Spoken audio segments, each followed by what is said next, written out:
are going to talk about a common project that is like 1 year old, so not very old.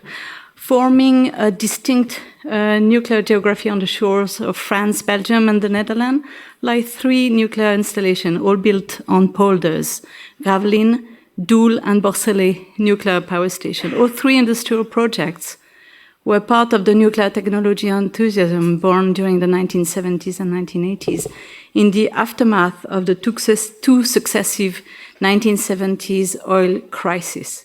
Nuclear was perceived as secure, reliable, and an infinite source of energy that could fuel the modernization of Europe. All 3 plants were built facing the North Sea or in close connection to it.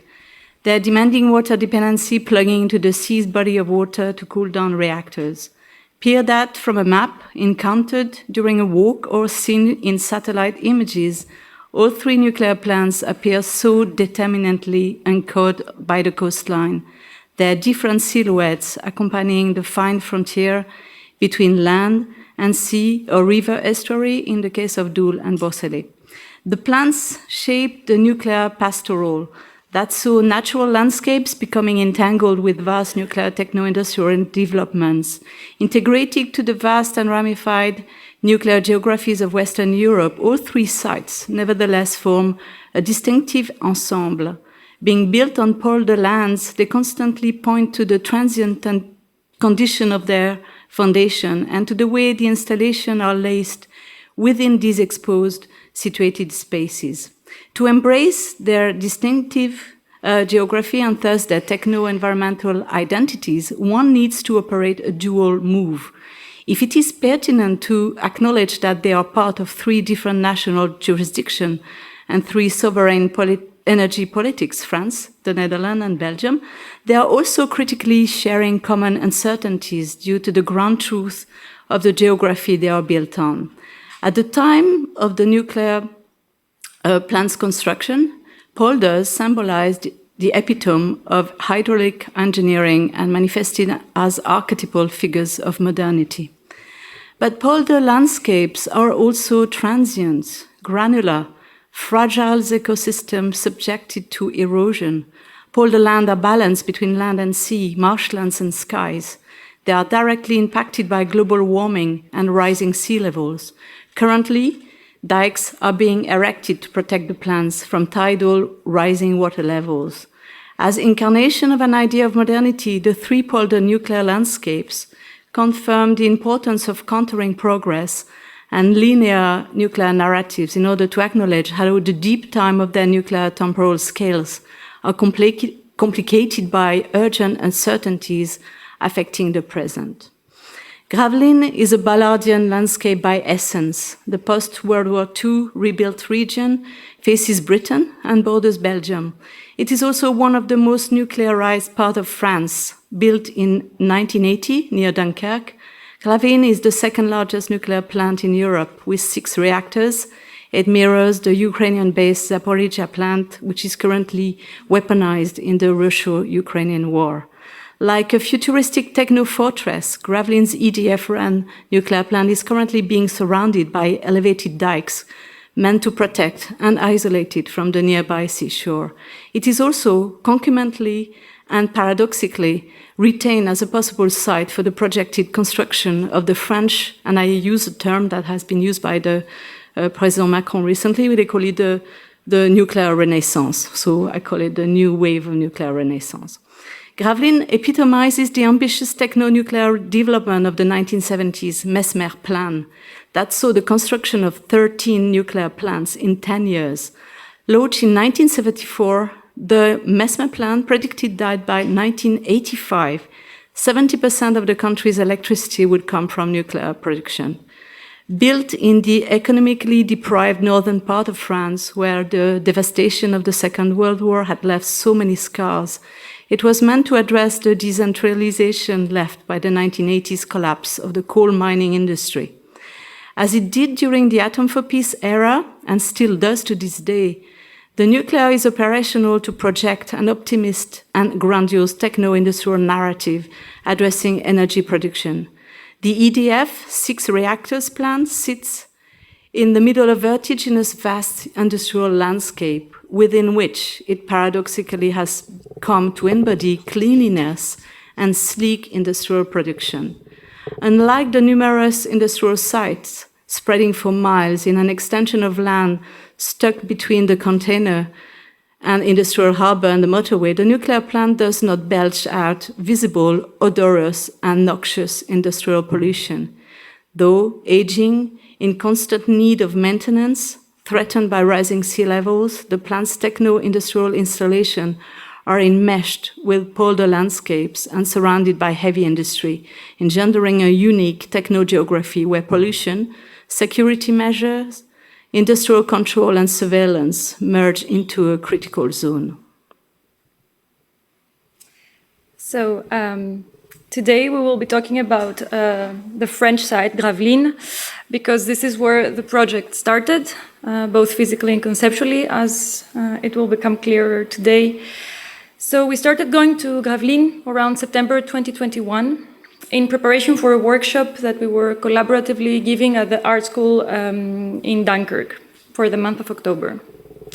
So by mere coincidence, the city where we were asked to give a workshop on art and nuclear technologies happened to lie next to one of the biggest nuclear infrastructures in Europe. To that day, as Agnès said, there is no other nuclear energy installation in Europe that counts 6 reactors. So we were just curious at the beginning, and I guess one of the reasons we wanted to visit the plant was to experience the sheer scale of such a place. Firstly, because when we were actually there, we understood, so we encountered something quite different than what we were imagining. That it was actually impossible to approach the plant in such a way that would allow us to experience its scale, which I think says a lot about the kind of place where the plant is embroiled in, and I'm using the word embroiled here in purpose, as in fact Gravelines power station is entangled in an intricate infrastructural nexus where different worlds collide. We will be circling back to this idea of infrastructure towards the end of the talk, but for now we want to recount the first trip towards the plant. To reach the power plant of Gravelines, one has to exit the city of Dunkirk and head south towards the small town of La Grande Sainte. Leaving the city behind us, we drove through its edges, cruising through the suburbs under a grey and somber northern sky. Leaving the residential areas behind us, we entered the long trunk road leading to the Grande Sainte. At the beginning, swarms of people were walking on the street and on the sidewalk.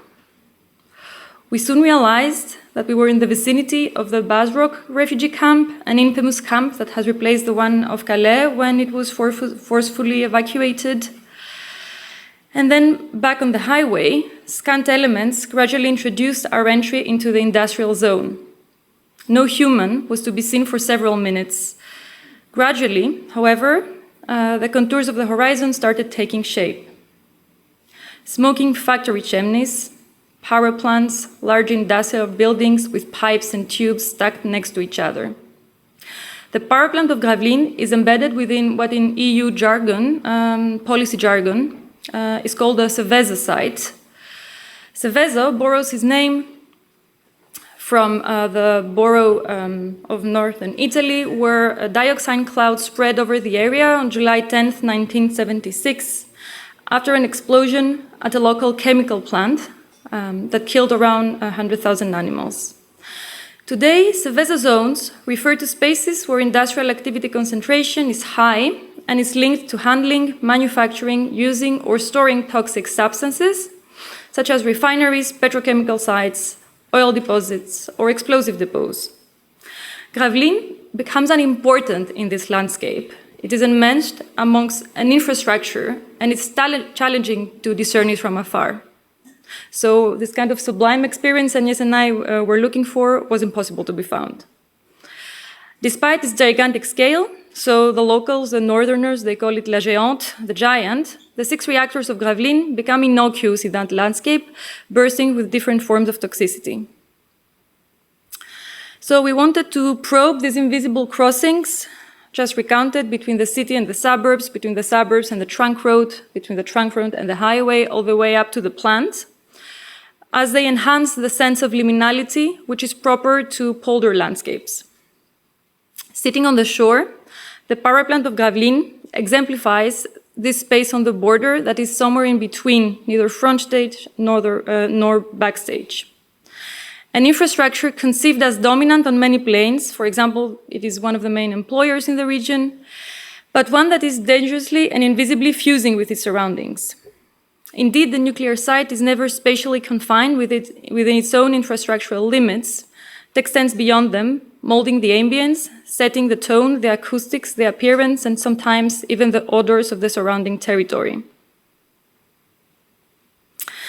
Which leads us to a note on method. The method that could achieve this kind of multisensorial approach I just described. To understand the site through this multisensorial lens, one has to walk around and through it, even if such spaces are not exactly made for walking.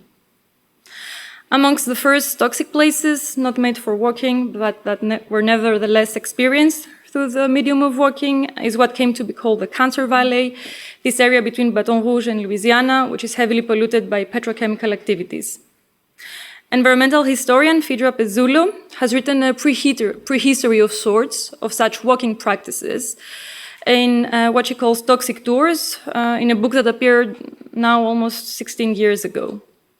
And there she offers one of the first attempts to systemize the history of toxic tours in the US, while reading them as performative redefinitions of tours and tourism at large.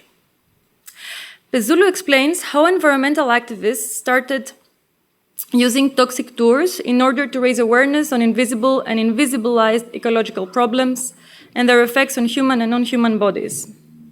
The praxis of touring, she notes, is an embodied rhetoric of resistance aimed at mobilizing public sentiment and dissent against material and toxic symbolic patterns. During the tours, different guides alternate, approaching the topic at hand through various epistemic viewpoints, flattening knowledge hierarchies. Sometimes it's residents of the area, sometimes it's workers in the plants, others it's scientists involved in citizen science projects, and we will be talking about that towards the end, who actually do very important work and offer measurements about levels of exposure and pollution that counter state and official narratives. But most importantly, Pezzulo notes, during these tours, what is actually put into question is the very act of touring itself. Removing any notion of safe distance, the participants find themselves in a position where they may be more likely to take an active stance. So one here cannot miss this underlying sense of privilege in this idea of removal of safe distance. Of course, here removing safe distance being a choice and not an enforced condition. Pezzulo, however, does point to an embodied perspective that activates more than the eye can see, effectively sidestepping a belief in only what we can see. During the first toxic tour we organized around Gravelines, this embodied perspective just described became particularly palpable through the acoustics of the place. And now we're going to play you a short snippet of what it is like to hear Gravelines.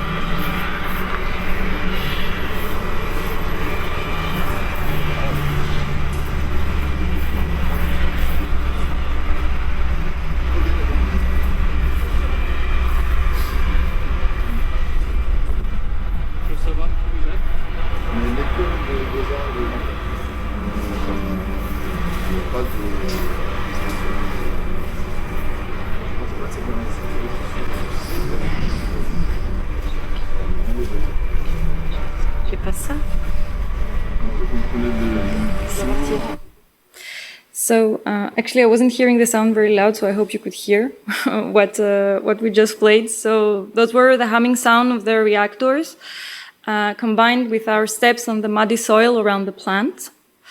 And we really wanted to share that particular snippets of sound because it really translates the kind of embodied perspective of toxic tours. And this humming also created really something bodily once you're there, on the beach essentially.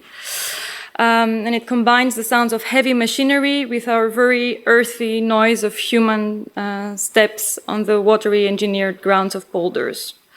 You also heard a voice in French, which was that of a worker who politely asked us to leave the area. So this sense of liminality that I referred to before is to be found in these places, not only in the invisible crossings and in this invisibly this invisible line between land and sea that are polders, but also in the spatial and legal demarcation of such places. We were asked to leave a few minutes later by the police itself from what was essentially a vast empty field, not far out from the reactors and next to a recreational beach that lies just in front of the reactors themselves.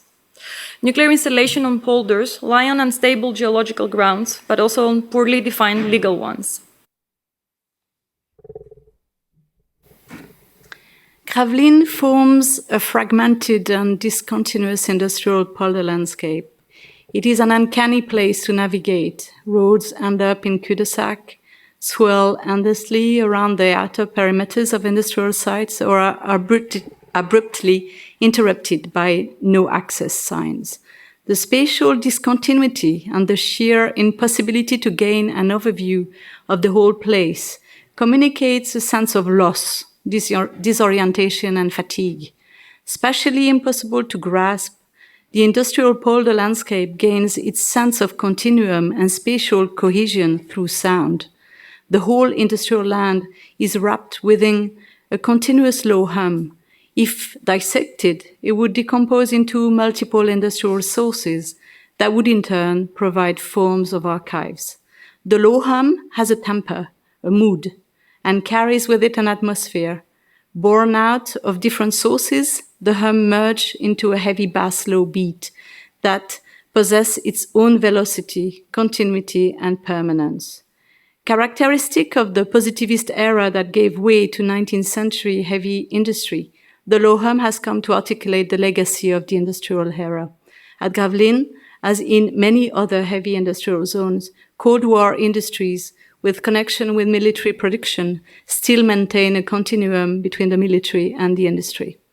While addressing the Cold War infrastructures of surveillance and the West network of listening station, Jussi Parikka points that the low hum embodies not just an era where spying practices were continuously deciphering sonic and radio waves, but also the actual act of listening was emblematically embedded in nuclear deterrence. The low hum works as a sonic manifestation of, and I quote, a war that did not go off as one big spark, but as a constant low-level hum, and I finish a quote. The nuclear polder's synecdochal low hum is a valuable tool to apprehend the plant's toxic legacies, its material witness, and I'm taking that concept and word from Susan Shukley's work. The continuous and expanding industrial low hum provides a sonic material and metaphorical concretion for the deficient and invisible radioactive traces. The hum resonance folds perfectly with the polder landscape and the pervading infrastructure. It is sculpted from a geography of winds and sea tides that reflexively amplify it depending on surfaces, atmospheric pressure, and weather. The impacts of nuclear industry are continuously erased, particularly in industrial landscapes that have so far escaped major accidents. Nevertheless, slow violence manifests at several levels. Warmed water released from the plant among fragile marine ecosystem, failing reactors, vast amount of waste, atmospheric toxic releases, human bodies, and toxic-tinged ecosystem. The contested silencing of micro-accidents that inevitably accompany decades of nuclear industrial production also forms a continuous legacy. In the case of Gravelines, the erasure of the memory of the accidents is enhanced by the quasi-absence of activists and anti-nuclear actors in a region where employment and heavy industry shield attempts at a critical approach.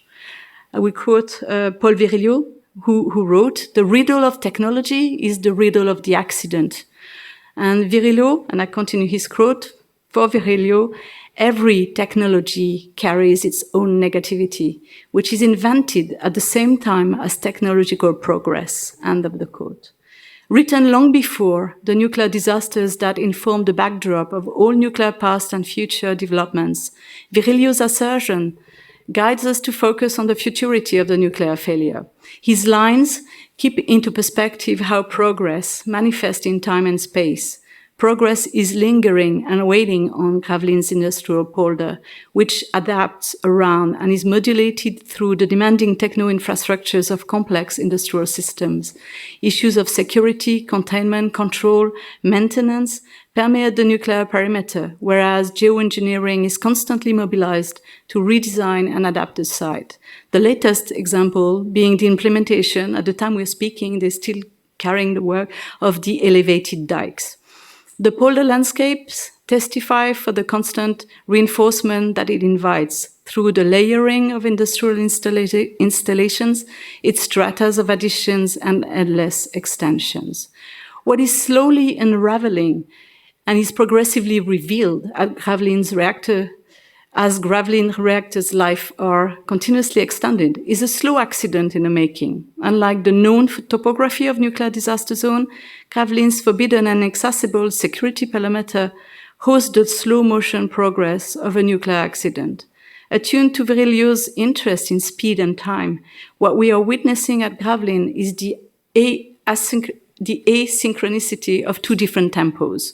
On one hand, the linear projection of techno-scientific progress that requests constant developments, invention, technical consolidation, while on the other hand, drifting grounds, changing ecosystems are fueled by shifting ecological times. The ominous and vast infrastructures are invested in the solidity and cohesion of the ground it relies on. The industrial era is tied to access to land and an internal colonial dynamic of retaining what is considered poor valued, polders, marshlands, moors. At this point in time, with the uncertain climate evolutions and the unpredictable geological transformations, the point of contrast between technology, hard infrastructures, construction materials, and the environment are progressively drifting. At an epistemological strata, the industrial mindset permeated by concepts of unstoppable progress and positivist rationality encounters the unstable and grainy quality of the polder's liquid landscapes. So Gravelines, and more generally nuclear polders, as Agnès just explained, are no sites of grand disaster, but rather places where continuous labor, both from within the plant, but also from organizations outside of it, maintain this fragile balance between the two colossal engineering projects that are the feat of hydraulic engineering, the polder, and the complex system that are nuclear reactors. Throughout its career, few leaks have occurred here and there, very poorly reported in the media. So the biggest challenges have come from outside the plant and are more related to its geological setup.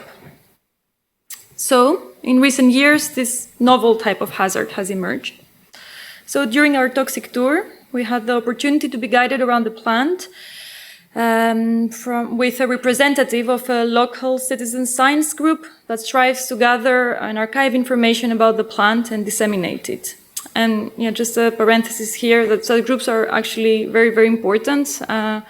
They're called local information committees in France, and they exist around most nuclear installations, and they were born under the shadow of the Chernobyl accident after 1986, when, famously in the media, the cloud stopped on the French border. So then there was, I guess, a consensus where people said, maybe we should be gathering information from somewhere else. So, I mean, for us, this encounter with the representative of one of those groups that also have the right, they're legal bodies, and they have the right to be present in several meetings also in the plant, has been very important. And in general, those kind of groups have been very important in and instrumental in softening kind of these modernist dichotomies of knowledge between scientific experts versus non-experts, like the lay public and the scientific community. And importantly, they also offer the ground for non-institutional forms of experience and knowledge to not be systematically erased from recognition, which is the case in the nuclear industry. While we were discussing with him, he was actually the one who pointed to us the particular geology of the polder grounds of Gravelines and its similarities with these two other nuclear infrastructures in Belgium and the Netherlands. So what we kind of took with us after this encounter is the larger frame he was able to depict, essentially to think about this infrastructure not as unique, but rather as in relation to places that face very similar challenges and that are, however, dealt with in very different legal frameworks. So to understand these nuclear infrastructures as relational to their location, to their community, but also to each other. This broader framework sketched out is especially important as you saw in the map, most of these reactors are reaching their like 50th anniversary. They're 50 years old, they're old, and the generations of the engineers who built them have been replaced by new generations of engineers, and the transmission of the know-how from one generation to the other is not as organic as we would like to think. This was also pointed out during our toxic tour, and that the preservation of technical and environmental information to ensure this smooth and safe continuation of the reactor, especially in relation to their geological disposition, is very important. Given, for example, that when at least Gravelines was built, water rise was not an issue. The polder setup was not a problem in the 80s. At least it was not conceptualized as such. So we want to conclude with kind of a theoretical, but not so theoretical proposition around maintenance, and with the idea of maintenance also in opposition to what Agnès offered, with the idea of progress and innovation and the nuclear renaissance. So maintenance, thinking through relation and infrastructure, maintenance and the practice of toxic tours as a form of maintenance, and what we would like to call epistemic maintenance, so the idea of like producing and preserving information. Maintenance is, of course, for someone like me, I'm an academic, is a very exciting theoretical framework because it kind of blurs the lines between scholarship and practice and involves many disciplines, just like what we are envisioning with the toxic tours. So we're bringing this notion of maintenance in the conclusion to contrast it with progress as a future-oriented concept that only values progress and innovation. For example, to give you a sense of the nuclear renaissance, Gravelines is crumbling, like the time span is really urgent, the problems are imminent in the next 5 to 10 years, but there are plans to build 2 more reactors. And in that strive towards the implementation of more reactors, there is a clear denialism, of course, of the immediate effects of climate change, and epistemic maintenance, we think, could bring together this kind of heterogeneous knowledge fields that are necessary without denying the material instability at play on polder grounds. And you see this image, it's actually a very boring image, it's like a very generic image. It's, I would say, exemplary of what famously Susan Lee Starr has called for infrastructures, boring things. It's a very boring thing to look at. Lee Starr there, she invites us to think about ways that we can start to foreground the truly backstage nature of infrastructure. And you mentioned also, the ready-to-hand, Heidegger's ready-to-hand. So it's a very similar idea here. So boring infrastructures, how can the boredom of infrastructures, the boring things that infrastructures are, can leave the realm of, boredom before they break down, because we only think about infrastructures when they break down, and This is a slow accident in the making, clearly for the case of Gravelines. And a bit later on in the text, Star asks, when is an infrastructure finished and how can we know that? And we want to think of epistemic maintenance a bit as this open-ended practice, you know. So they say, indeed, we don't know when such a practice can be finished. We don't know when this should end. And we spoke a lot about open endings today. So I'll leave it here with this kind of very open-ended question. Thank you.